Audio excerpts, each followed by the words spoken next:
guys, welcome back to my channel. Today we have Girl of Nightmare by Kendare. This is the second book to Anna Dressed in Blood. That first book was amazing. It was thrilling. It was so good and in detail. This is why I got the second book. Girl of Nightmares. What could that be? What reckons to be Girl of Nightmares? You know, what could it be? Here's the cover. Love how the cover is cut. Oh, it does match the first book as well. It's been months since the ghost of Anna Korlov opened a door to hell in her basement and disappeared into it. But ghost hunter Cass Lowood can't move on. His friends mind him that Anna sacrificed herself so that Cass could live, not walk around half dead. Pining for herself, he knows they're right, but in Cass's eyes, no living girl he meets can compare to the dead girl he fell in love with. Now he's seeing Anna everywhere, sometimes when he's asleep and sometimes in a waking nightmare. But something's very wrong. They aren't just daydreams. Anna seems tortured, torn apart in a new and every more gruesome way every time she appears.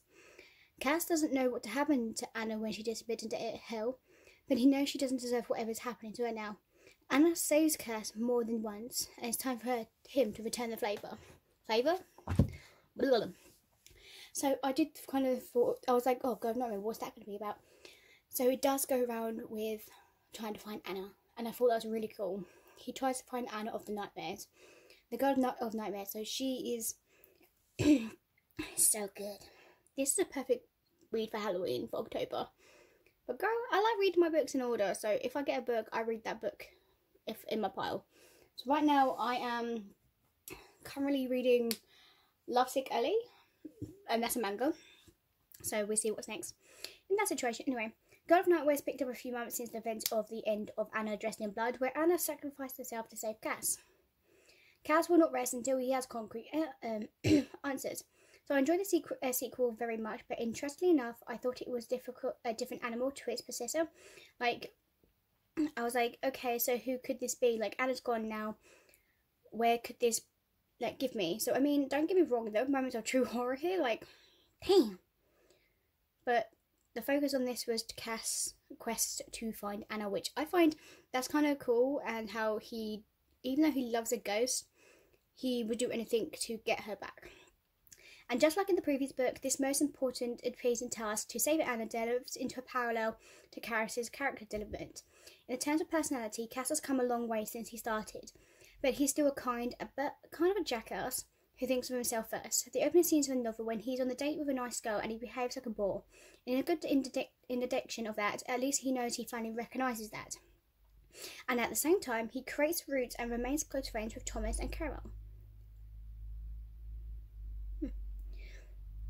So Cass is, like narrator's voice, is very engaged in one of his humour and self-awareness moments, that when he acts at a variable third wheel of Thomas and Caramel. In terms of the ghost-killing activities that Cass has inherited from his father, he realises that in order to save Anna, he must learn everything he must know about his office and about his athame, the weapon that holds the key to go after her. In that sense, Cass finally questions everything he knows of what he has done and how he does it, and the way in the place is his roles in a historical context. And meanwhile, I also love the question about saving Anna. Does Anna deserve what is happening to her? After all, she is a ghost and she did kill countless people of what happened to her. But then, come on, you do feel bad what happened to her, because why did she get killed for that reason? If you don't know the reason why she got killed, go and read Anna Dressed in Blood. I think it's kind of a stupid reason.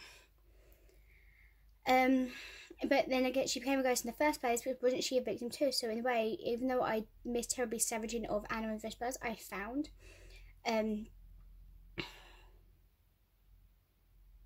was I going to say?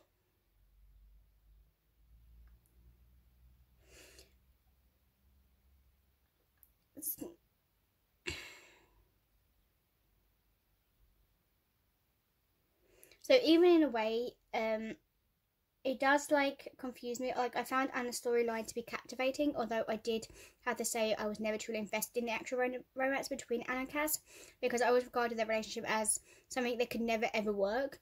I probably just said completely something different in my review on that, but I can't remember because, yeah, well. So this kind of story does not really float for my boat, but in the end it does. Like, even though I was like, no, this is not going to go, it does. It full on works. I love it. For Cass, an obvious consequence of the way he has to cut himself from the world of living, in a sense they're in more business relationship to wrap less effort to save each other. So this series morphs characters' dynamics, so the Cass role of Ghost Killer all reminds me of the Buffy the Vampire Slayer, in a good way. By the means, I recognise this homage just enough to make me like the series, as the book never crosses the line too much comfort territory. And this is a duology and it's really good fun. So I am looking forward to see what other books Kendra brings out. But I want more series around this, like more books. So I think I killed a girl who looked like this once. Yeah, her name was Emily Dagner. She's been murdered in her early teens by working at a contractor's parents' house, and her body was stuffed into an attic wall and plastered over. I blinked and muttered a vague answer to whatever question the girl next to me just asked. Emily's cheekbones were higher and the nose is different, but the shape of the face is similar.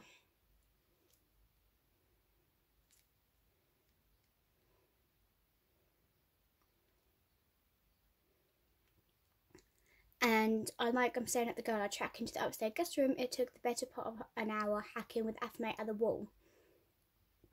And after the wall, she has stepped out quietly, trying to get behind me. I like movie monsters, says the girl beside me, whose name I can't remember. Jigsaw and the Jason are definitely my favourite. What about you? I don't care for monster movies, I replied. And don't mention that neither Jigsaw nor Jason is technically a monster. I like exposure and special effects. Kat Hetchy, that's the girl's name. She's another junior at Winston Churchill. She has hazel eyes, sort of too big for her face, but pretty. I don't know what colour Emily Dagner's eyes were, but the time I met her, all the blood had leaked out of them. I realised her face pale but not sightless, materialising through faded flower-printed wallpaper. Now it seems dumb, but at the time it was the most intense game of girl whack-a-mole I have ever seen. It was covered in sweat.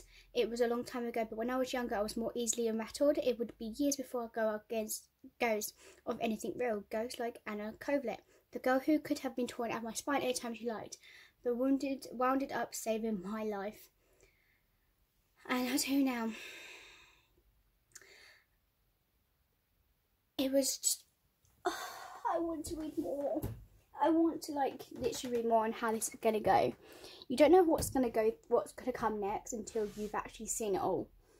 So if you guys have anything that's kind of similar to this storyline of this book, please leave a comment down below on this, because I must read more. Okay, I must know more. Please. Thank you guys for watching. I'll see you guys next time. Peace, bye.